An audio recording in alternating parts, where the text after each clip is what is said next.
Assalamualaikum warahmatullahi wabarakatuh. Hai anak-anak bapak semuanya, apa kabarnya hari ini?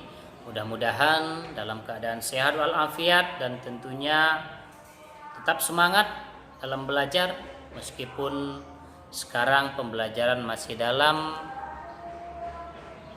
daring atau pembelajaran secara online. Baik anak-anak bapak, perkenalkan Bapak Pak Herman yang akan mengajar bidang studi Al-Quran Hadis di kelas 6A, 6B, dan 6C. Ini adalah materi kita yang pertama. Adapun materinya adalah mengenai surah Ad-Duha. Materinya adalah surat Ad-Duha. Ada 3 tujuan pembelajaran kita pada materi yang pertama ini. Yang pertama, anak-anak bapak mampu melafalkan, mampu mengucapkan surah Ad-Duha dengan fasih dan benar. Tujuan yang kedua, anak-anak bapak bisa menghafalkan surah Ad-Duha dengan fasih dan benar. Dan yang ketiga adalah anak-anak bapak mengetahui apa saja isi kandungan yang terdapat di dalam surah Ad-Duha.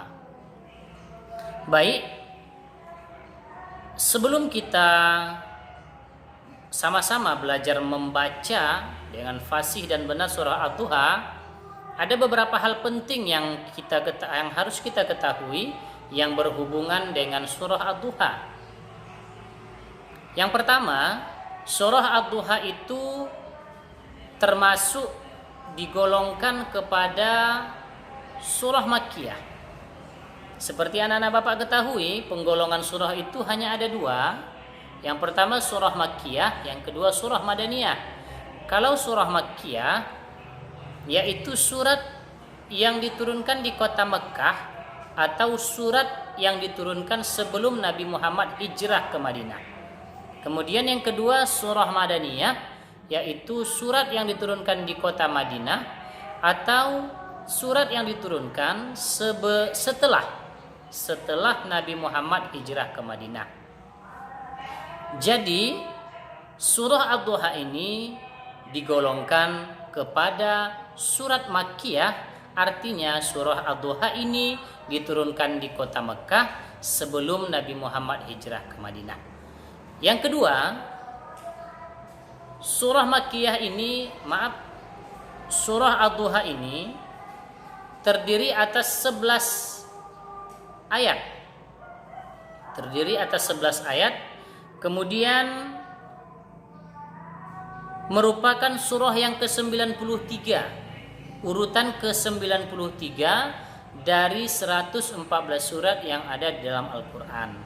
Kemudian surah Ad-Duha ini diturunkan setelah surah Al-Fajri. Itu beberapa info penting yang berhubungan dengan pengantar surah Ad-Duha. Kemudian setelah ini kita akan sama-sama membaca. Anak-anak bapak perhatikan cara pengucapannya supaya bisa membaca dengan fasih dan benar. Baik anak-anak bapak, silahkan mendengarkan bacaan yang bapak sampaikan. Perhatikan huruf dan cara pengucapannya. Bismillahirrahmanirrahim. Wadduha wallayli idza saja ma wadda'aka rabbuka wa ma qala walal akhiratu khairul laka minal ula walasawfa yu'tika rabbuka fatarda alam yajidka yatiman fa'awa wa wajadaka dhallan fahada wa wajadaka ailan fa'aghna فأما اليتيم فلا تقهر وأما السائل فلا تنهر وأما بنعمة ربك فحدث.